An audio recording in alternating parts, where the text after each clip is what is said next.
Welcome back to Conflicts of Interest. This is episode 684, and I'm the host of the show, Kyle Anzalone. Today, joined by co-host of the show, Connor Freeman. Connor, how you doing?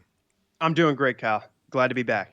Yeah, happy to have you here, Connor. We got some things to talk about on today's show. There is a lot happening in the Middle East, and I felt like if I recorded a show, it would be out of date almost immediately, particularly as it appears Israel is about to use October 7th as a way to really ramp up the hostilities in the region. So I thought on October 7th, it would be a good idea to kind of look back at the past year, what the U.S. has done, and ultimately what it's going to cost Americans. And Connor has this really good article that we ran both at the Libertarian Institute and antiwar.com. Americans have learned nothing since 9/11 that I really want to get into and break down because I think he does a really good job of talking about particularly the American piece of this. And so let's just remind people, share the show, host at the Libertarian Institute. We repost the show on the blog at antiwar.com, YouTube, Rumble, or Odysee for the video version of the show. Of course, it's up anywhere you can listen to audio podcasts, and follow the show on Twitter at con_interest. Now, Connor, before I hand it over to you, I do want to mention here off the top, and we don't want to ignore this, and I think throughout the past year on Conflicts of Interest, we've, on hundreds of shows talked about the casualties of the Palestinians. And it's not that I want to skirt over that on the 1 year anniversary, but I know that the base of this show is mainly an American audience. And so I think it's very important that we speak to the American people about, exactly what this war could cost us and why it's so important. And so, of course, we know that at least 41,000 Palestinians have been killed in this conflict, but we also know, Connor, that death toll is likely far higher. This article that we went over on the last episode of the show about American healthcare workers, 99 of them who volunteered in Gaza, have come out and said that over 118,000 Palestinians have been killed. And I'm sure every single day that's increasing. And Connor, on here Sunday, October 6th, the show will air on the 7th.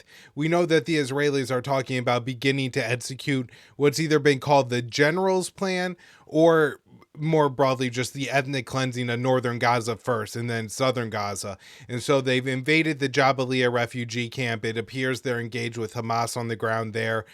No real clear sign of what's going to come of all of this, and particularly how other escalations in the region are going to impact this, kind of, because we know not only is Israel ramping up the bombing against Lebanon, but it's also anticipated that they're going to carry out a very major attack on Iran on or around October 7th. And so certainly going to change a lot.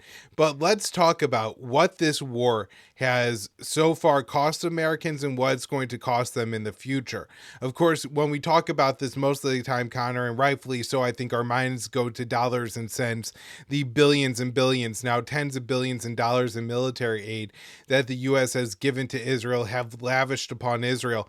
But not only that, the cost of all the American soldiers that we've deployed to the Middle East to defend Israel. And after every single one of their escalations, it's more aircraft carriers, it's more fighter jets, it's more soldiers. Not only are we risking the lives of those soldiers, of course, but we're also just, that's all money out of the American bank account. But let's start talking about the potential cost to the American civilians in the long term and what this could actually mean. And so, again, you had this fantastic article that we first ran at the Libertarian Institute. Americans have learned nothing since 9/11. Connor, what lesson from 9/11 did Americans miss? And then we'll get into, of course, what we should be doing now to avoid the same pitfalls. Sure. So the most critical aspect that is missed, for 23 years now since the attack, the anniversary was last month. It's the blowback concept that Ron Paul really popularized in his 2007 his moment with Rudolph Giuliani in the presidential debate on Fox News in 2007. Essentially, it's that we were attacked by 19 hijackers, mostly from Saudi Arabia and Egypt. They were not Palestinian.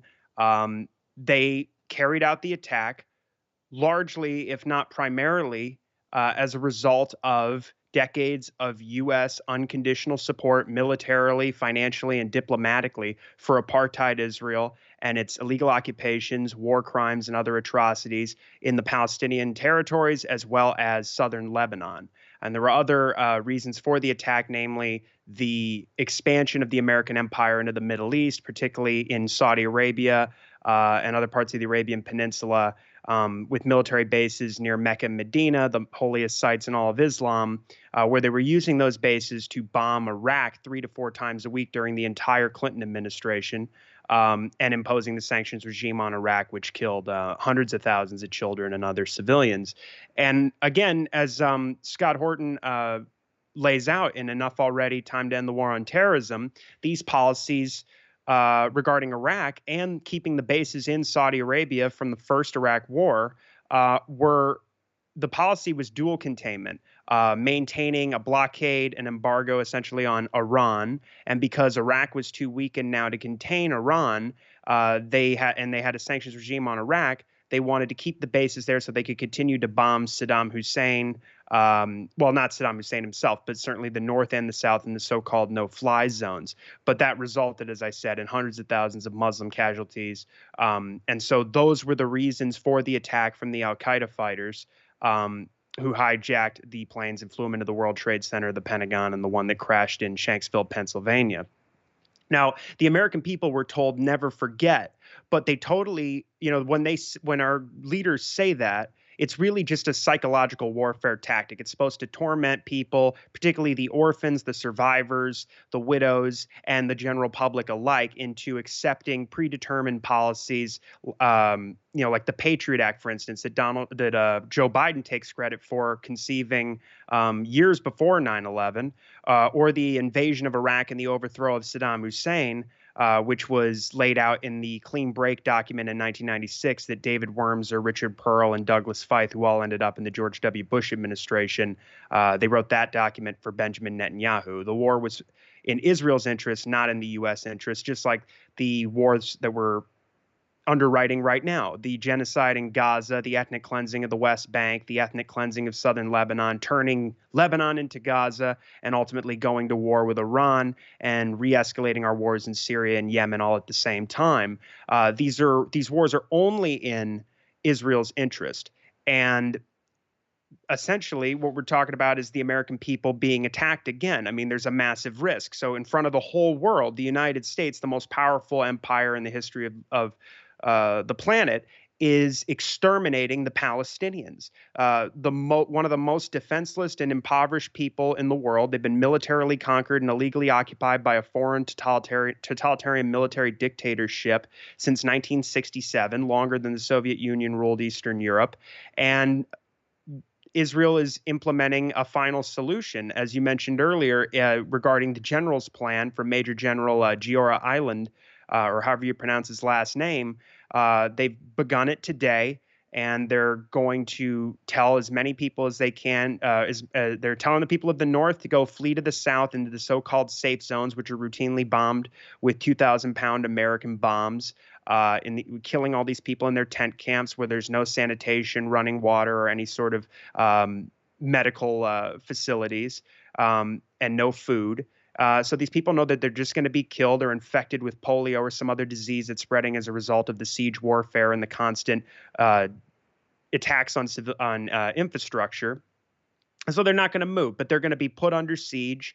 And then after a week, or maybe even less, but the plan says a week, they're going to just consider everybody that's still in northern Gaza, anywhere north of the Netrezim corridor, is a lawful, well, not lawful, but a target, a military target. And they're just going to starve and kill these civilians, ethnically cleanse the whole north of the Strip, and then move on to central and southern Gaza. And there's really no dispute among either presidential candidate or vice presidential candidate about this. You can't tell really which side is more eager to start bombing Tehran. We're set to bomb potentially nuclear facilities, but certainly oil facilities in Iran, and probably carry out some targeted assassinations and attacks on their air defenses as well. And all of this is going to start a massive regional war that will dwarf the consequences of the post 9/11 wars, which killed between 4 and 5 million people via direct and indirect violence. Another thing that most Americans don't know, but it's going to also cause immense blowback. I mean, I frankly am surprised that we haven't been hit with terrorist attacks yet. Al Qaeda and ISIS seem to be spending most of their time attacking the Syrian Arab army or carrying out attacks in Iran, actually. I mean, when they bombed the tomb of General Qasem Soleimani, who Donald Trump assassinated on behalf of the Israelis at the Baghdad International Airport on January 3rd, 2020. But they, surely there's going to be attacks on the United States. And again, it'll be just like, 9/11, where you have a situation where for decades since the 9/11 attacks, the U.S. has been backing Al Qaeda forces, notably in Yemen, Syria, and Libya. They're not doing anything to prevent the attacks in the way of restraining Israel or conditioning aid or using the immense leverage to forge a ceasefire deal. They're letting Israel run completely wild, in some cases egging them on to escalate in Lebanon, as we saw with the Politico report last week about Amos Hochstein and Brett McGurk telling Netanyahu to go ahead and escalate and invade southern Lebanon. And it's going to break. A huge war is going to break out, and we'll likely see a boost in Al Qaeda and ISIS's strategic position, because another thing the American people do not understand is that we are now at war with Al Qaeda and ISIS's primary enemies in the Middle East: the Iranian Revolutionary Guard Corps, the Syrian Arab Army, the Iraqi Shiite militias who operate in Syria as well, and the Houthis in Yemen, and of course Lebanese Hezbollah. I mean, these forces, the Houthis are fierce enemies of Al Qaeda in the Arabian Peninsula and ISIS, to the extent that once they took over the capital city of Sana'a at the end of 2014, the Pentagon for months was actually working with them until Barack Obama stabbed them in the back on behalf of the Saudis. They were working with them, providing them intelligence to go and take out Al Qaeda. And in the case of the Iraqi Shiite militias, we work with them in Iraq to destroy the Islamic Caliphate that was caused by the dirty war the U.S. was backing and running against Damascus, along with Israel. Israel is a benefactor of Al Qaeda in the region. And so we see again where the IRGC is on the ground in Iraq, working with the Shiite militias, the Popular Mobilization Forces, to wipe out ISIS. I'm not defending these people. They've carried out countless war crimes, particularly against the Sunni population in Iraq. But it does remain the case that these are the primary enemies of Al Qaeda in the region. Hezbollah helped wipe out ISIS for the most part, in Syria. Al Qaeda is almost entirely confined to the Idlib province now. And that is a result of not just Russia and Syria working to bomb them off the face of the map, and as well as American forces in the east, but of course Lebanese Hezbollah on the ground, and the Iraqi Shiite militias working with the Iranians to take them out in Syria after the U.S. gave them over $1 billion along with their allies and flooded weapons into the region and killed 500,000 people. And we have all these troops that are sitting ducks, illegally occupying Syria. Kyle, you and I have been talking for years on the show about how the U.S. occupies roughly a third of Syria in the northeast, stealing their oil and wheat resources, while our Caesar Act sanctions impoverish the people there after almost a decade of war.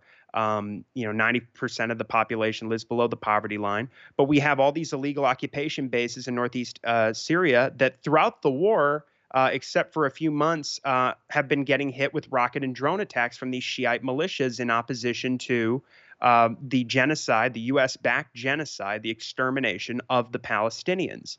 And now that they're bombing southern Lebanon and killing over 2,000 Lebanese civilians at this point, and killing Hassan Nasrallah and other high-profile Hezbollah figures, we're going to see a escalation in kind. There have been more recent attacks on U.S. forces in Iraq, including this week. So basically what we're looking at is something much worse than what happened at Tower 22 at the end of January this year on the Jordanian-Syrian border, where three National Guard troops were killed by a drone attack carried out by these Shiite militias. Again, as a result of this unconditional support for apartheid Israel and their plan to ethnically cleanse all of Gaza, which is very clearly their objective. They exploited the October 7th attack and turned that into a casus belli to expand Greater Israel throughout all of the Gaza Strip. We've been seeing moves in the West Bank that indicate that they're going to basically turn the West Bank into Gaza.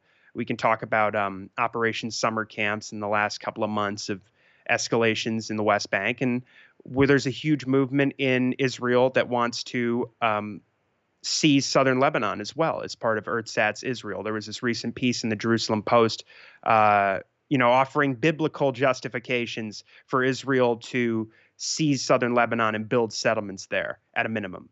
And there's quite a few settler movements that are pushing in this same direction. And so basically what we're looking at is American troops getting killed, the U.S. being dragged into a war with Iran because this imminent attack that's may even happen before this episode gets released on at least Iranian oil fields will trigger a regional war. And it appears that that's exactly what Netanyahu wants.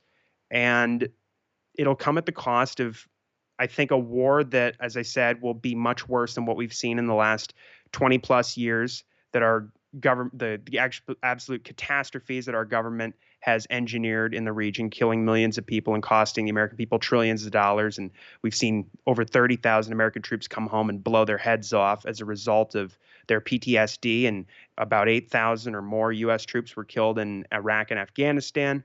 It's going to be much worse than that. I think the costs will be higher, just in terms of pure, just plain dollars and cents. But I also think that we could also see the U.S., overtly become a totalitarian state, because after the 9/11 attacks, really, they convinced the American people that instead of going to prison for provoking the attacks and aiding the enemy throughout al-Qaeda's war against America in the 1990s, they convinced the American people that we deserve to be punished instead, not them. They implemented a police state that would make George Orwell blush. And so really the American people, this is my plea to the America First movement, is to understand that the heart of this problem is the so-called ironclad special relationship between the U.S. and Israel. And those aren't my words. That's in the DNC platform, ironclad. So the Democrats are wedded to this genocide just as much as the Republicans. The Republicans, as usual, are convinced that the problem with foreign policy in our foreign policy is that the Democrats are weak. They've never really grown out of that kind of delusional state of mind. And they're going to support Donald Trump and his vast expansion of the war in the region because they're convinced that Israel is our greatest ally. And they don't understand that the 9/11 attacks took place because of our support for this globally notorious apartheid state that is synonymous with torturing children, mass murdering civilians, ethnic cleansing, demolishing homes because you're the wrong religion and ethnicity and occupied territory. And there's just, unfortunately, it should be very obvious to people that this is a massive slap in the face to the victims of 9/11 and the rest of us, because we're all paying for it financially, and pretty soon Americans are going to start paying for this with their lives. And I hope we realize the errors of our ways before it's too late. Right, Connor. And one thing I guess I was hoping maybe you could comment on, this is something that we were kind of starting to talk about just before the show and a little bit in the chat, and that was what cost will this start to provoke within Israel. I think the Palestinian position has always been something along the lines of, we are the people from here and we will outlast the Israeli occupation. That eventually all these settlers, all these people who came to the Middle East to form the state of Israel, not as, a homeland for the people of the Abrahamic faith, maybe the people who have lived there, like the Palestinians, and at least in the, kind of the Israeli history presented of the country of Israel, right? They're returning to their ancestral homeland from which they were, kicked out thousands of years ago. They didn't move to that area in order to form a state where everybody gets to live equally. They went to that area to, remove all the Palestinians. And so the Palestinians have, I think, felt that they would outlast those type of people. Well, it now seems that passively resisting that is going to just lead to their complete exile from their homeland.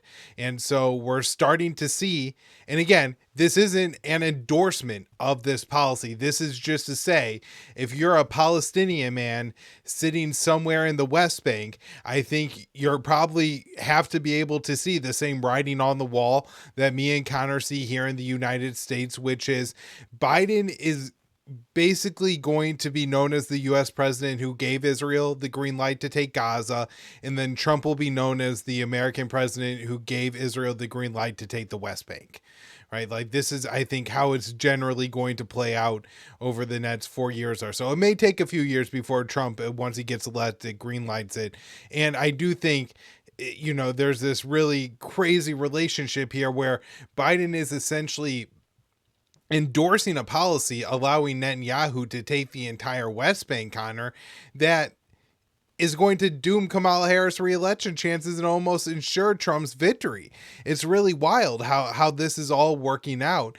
And it seems like Netanyahu is just, orchestrating American politics, in a very sick and Machiavellian way. It, is somewhat like very tactical and very surprising and very astute and very understanding of American politics. And so I guess with all of that, if Palestinians in the West Bank start to see that, we've seen in the past week a couple little attacks. I think there were 2 Palestinians in the West Bank who got control of a gun and killed 7 Israelis, including some settlers. And, really, this wasn't some kind of like great resistance. They killed a mother, right? Like they killed innocent people. This is, what we were referred to as terrorism. When we saw today, apparently a knife attack I think in Israel proper, 7 people injured, 1 killed.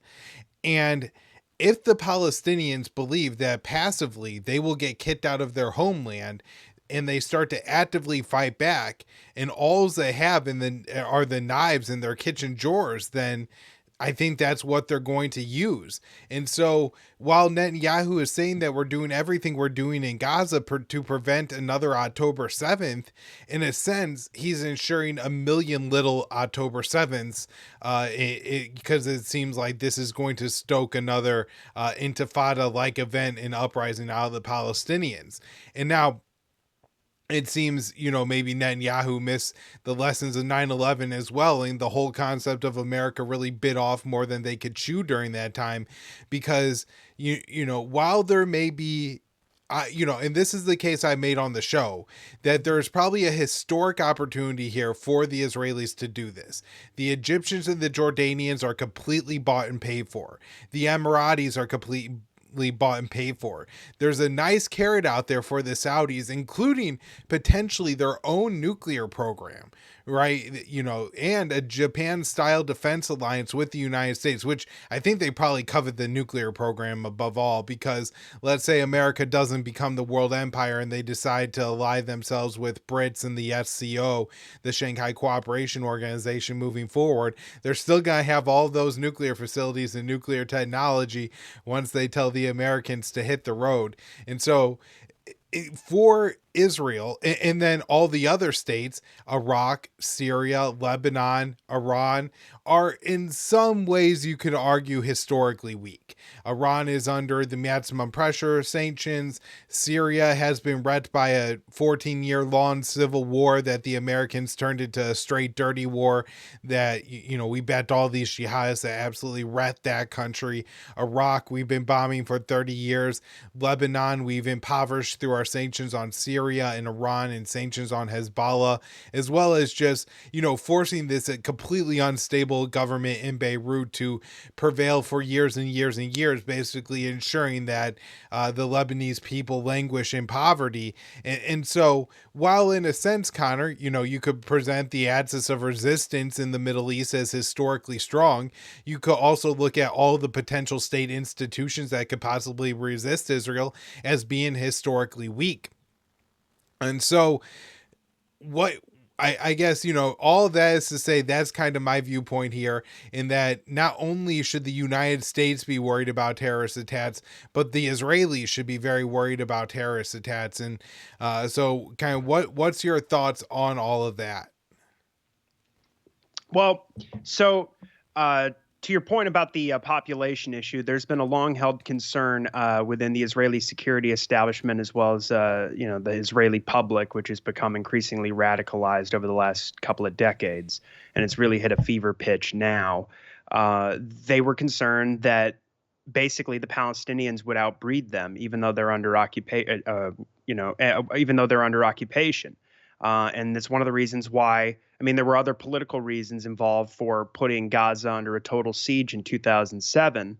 Not just to put the peace process in formaldehyde, but also because they want and use Hamas as the excuse for why there can never be a two-state solution, and then to treat Gaza as a hostile foreign state when it's nothing of the kind. By that I mean it's Gaza is under full occupation and siege, air, land, and sea blockade for 17 years. This was the case before October 7th, and obviously it's gotten so much worse since then. This was not a state of any kind, and so basically they warehoused this surplus humanity from their perspective in Gaza, and then carried out successive bombing campaigns against the civilian population there, leaving them to live in rubble, putting them on a diet that's just above starvation level, really, and left these people with they limited all the food that they could come in, the medicine that they could be provided. And as I said, they carried out a series of bombing campaigns and invasions called what they refer to as mowing the lawn, which means periodically, really hitting the civilian population hard and degrading the military capabilities of Hamas and any other resistance forces within the Gaza Strip, and demoralizing and basically beating into submission the people living in the concentration camp there, which is populated with mostly refugees and their descendants from the Nakba of 1947 and 1948, when Israeli terrorist groups, which became the so-called Israeli Defense Forces after Israel established itself as a state, after these terrorists established themselves a state. Basically you have the grandsons and great grandsons of these refugees who've had many of their siblings and parents and friends killed in these kinds of campaigns and had their dreams crushed. And you have people living in a very small, it's 25 by 5 mile concentration camps, one of the most densely populated places on planet Earth. So they carried out this attack, kidnapped over 200 Israeli hostages and people of other nationalities in order to use them as bargaining chips to finally end the siege and the occupation. And really, they were trying to secure for themselves basic human rights and end this totalitarianism that they've been subjected to for so many decades. But of course, Israel, who, as I've laid out in this article I wrote with Scott, called Netanyahu's support for Hamas Backfire, which we wrote at the end of October last year, had been backing Hamas directly and indirectly for decades, not just Netanyahu, but much of the Israeli hard right. And the reason they were doing that was because Hamas is the greatest excuse for continuing to expand settlements in the West Bank, never having to make a deal with the Palestinians to give them their own state or allow them equal rights as citizens of, let's just call it, Israel in all of historic Palestine, and really maintain the status quo. And also, this Netanyahu doctrine that you're talking about, which Donald Trump really solidify with the Abraham Accords project. And Joe Biden's administration has been dead set on expanding it, particularly by making a deal with Riyadh to get them to normalize Israeli apartheid and throw the Palestinians under the bus, not just with the bribes of the nuclear program and the defense guarantee on the likes of which we have with South Korea and Japan, but also access to more advanced weapons that they don't have access to yet. That's another way we bribe the United Arab Emirates and Bahrain as well. But in regarding your question about, and basically what I'm saying is, they need to wipe out this population. That was always the plan, to go in and kill, kill, kill. They finally got the right excuse, in the same way that Israel wanted the United States to invade Iraq and overthrow Saddam Hussein. And of course, they lied and lied for over a year, trying to connect Saddam Hussein, make connections where there were none between Saddam Hussein and Al-Qaeda, Saddam Hussein and the anthrax attacks, which occurred subsequent to the 9/11 attacks, and of course, the weapons of mass destruction lies as well. So we've seen the U.S. and Israel do this before, where their own citizens get killed as a result of murderous foreign policies, but then they just lie to their publics and then double down on the same policies. In the case of Israel, you really do have a population that's aware of what's going on in Gaza, and they're for it, or they don't think enough Palestinians are being killed. There's large numbers of Israelis who are perfectly fine with and encouraging the expansion of settlements in the West Bank and East Jerusalem, the home demolitions, and the what we just saw recently, just last couple of day or two, Israel bombed the Tulkarm refugee camp with an F-16 and killed 19 people. We've seen airstrikes return to the West Bank over the last year, and it's gotten so much worse since October 7th. We haven't seen these kinds of operations carried out in the West Bank since the Second Intifada. And because of these policies that Israel is carrying out, particularly in Palestine, but also this expansion of the war to Lebanon and by extension Iran, I really don't think this idea that the Americans have about, sticking with this Netanyahu doctrine of bribing these Sunni kingdoms, these Gulf dictatorship satellites of the American empire, to normalize Israel's, because now they can't just normalize apartheid. They have to normalize genocide. And their populations will not allow that. And I was frankly shocked because I was covering the whole when MBS, Mohammed bin Salman, the Crown Prince of Saudi Arabia, told Bret Baier on Fox News in an interview just a few weeks before October 7th that, in fact, there was significant progress made on this Abraham Accords style agreement with the U.S. brokering it between Israel and Saudi Arabia. He said we get closer and closer every day. Now, it appears that October 7th and the Israeli genocide that followed has prevented that from going through.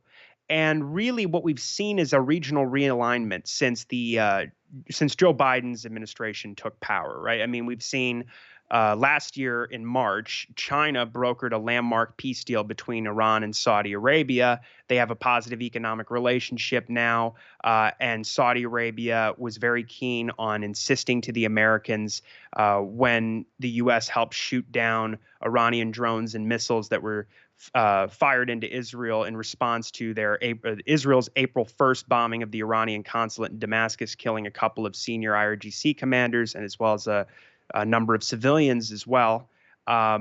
They made sure that the Americans understood, and I believe Kuwait did the same thing. There's a report about this in Middle East Eye where they said, you are not to launch a retaliatory strike from the bases you have here in our territory, okay? We do not want war with Iran.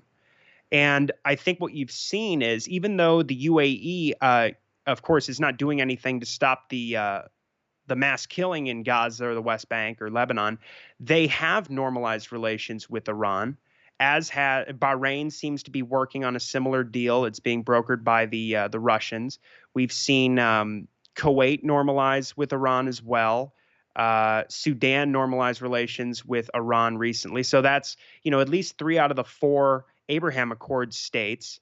And I just don't see a way for Saudi Arabia to make that deal, despite whatever the U.S. may offer them, so long as the Israelis are exterminating the Palestinians in full view of the whole world.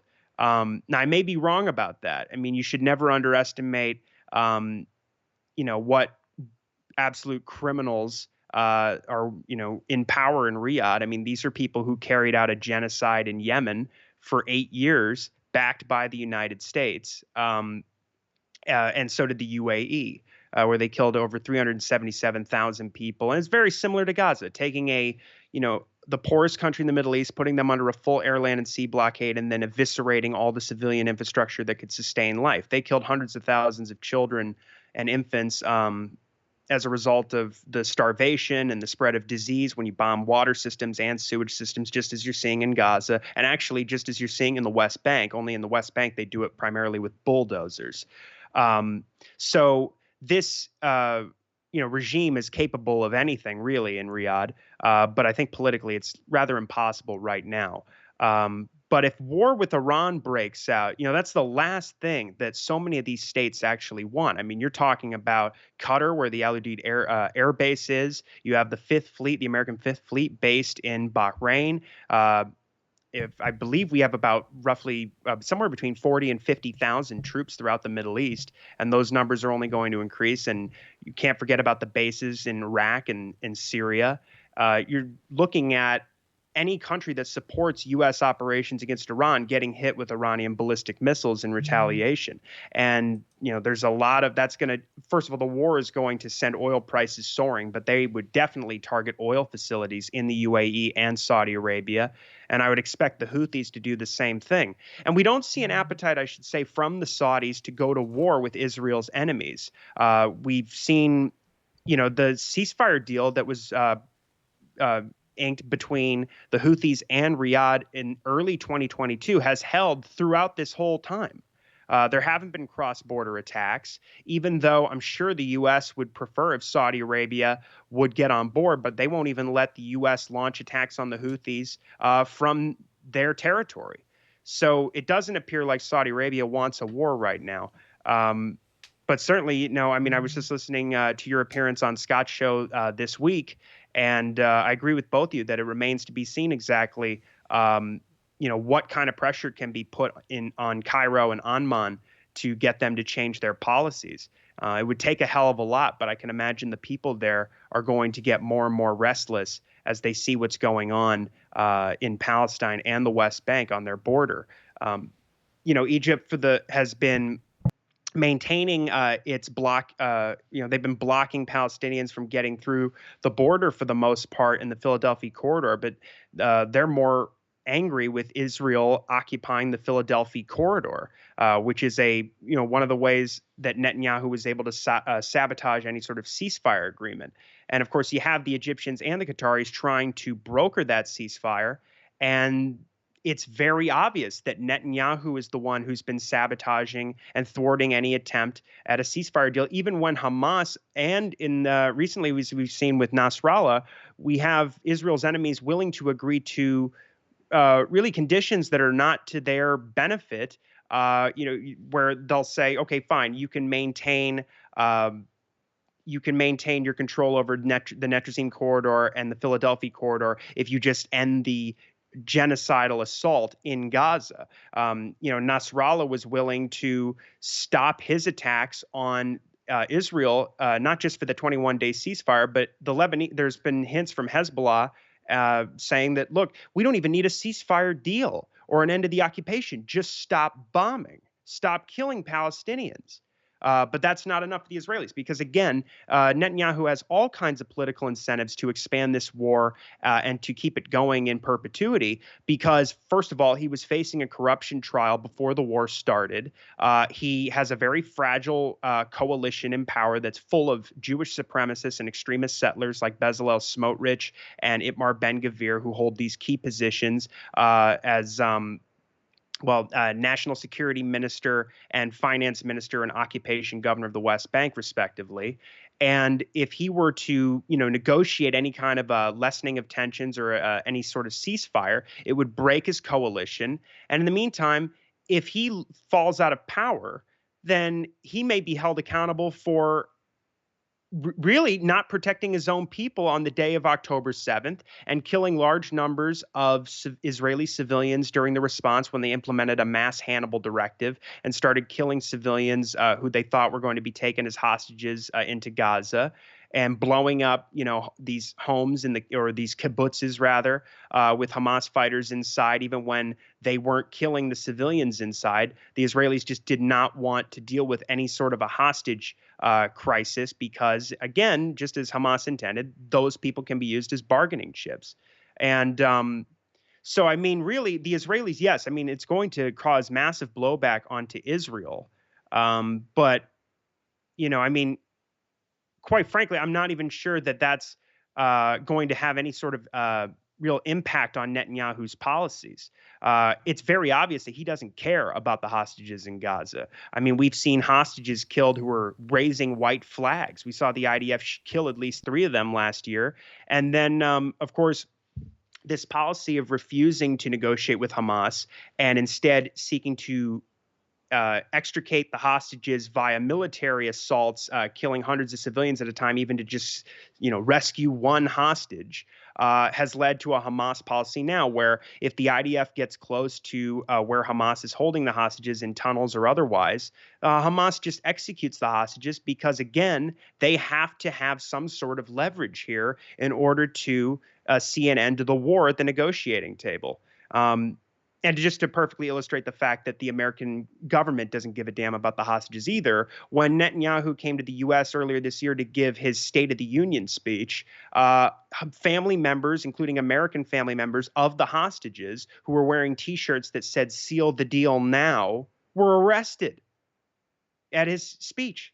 So, I mean, it's just, and really he was riling up the American people against the protesters who are, disproportionately Jewish, the anti-war protesters, alleging that they were backed by Iran without providing any evidence whatsoever. And he got something like over 60 standing ovations in a less than an hour-long speech. So really, I mean, there's really no concern about protecting Israeli civilians. Netanyahu's policy has turned Israel into the least safe place for Jews in the world. And, the real goal here is to ethnically cleanse the Palestinians above all else and to wipe out all of Israel's enemies in the region. I mean, we've gone from qualitative military edge and strategic dominance in the region, not just for the United States, but for Israel above all else regarding any other state in the region. But now we're going to attempt to wipe off the map any government or nation that wants to oppose Israeli apartheid and genocide.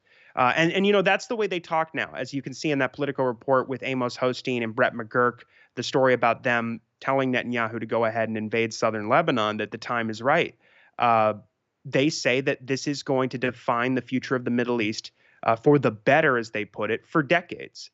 And what they're talking about is really seeing through the neocon plan that we know that, from General Wesley Clark, he was presented with shortly after 9/11, where he had 7 countries that they wanted to overthrow the governments in, and it was Iran was the last one, but also on the list was Lebanon, Syria, Iraq, Sudan, Libya, and Somalia, and those are countries that almost all of them, at least at the time, were on some level, to varying degrees, adversarial to Israel. And particularly Lebanon, of course, is where Hezbollah is, who have been resisting Israeli depredations not only against their people, but against the Palestinians for decades.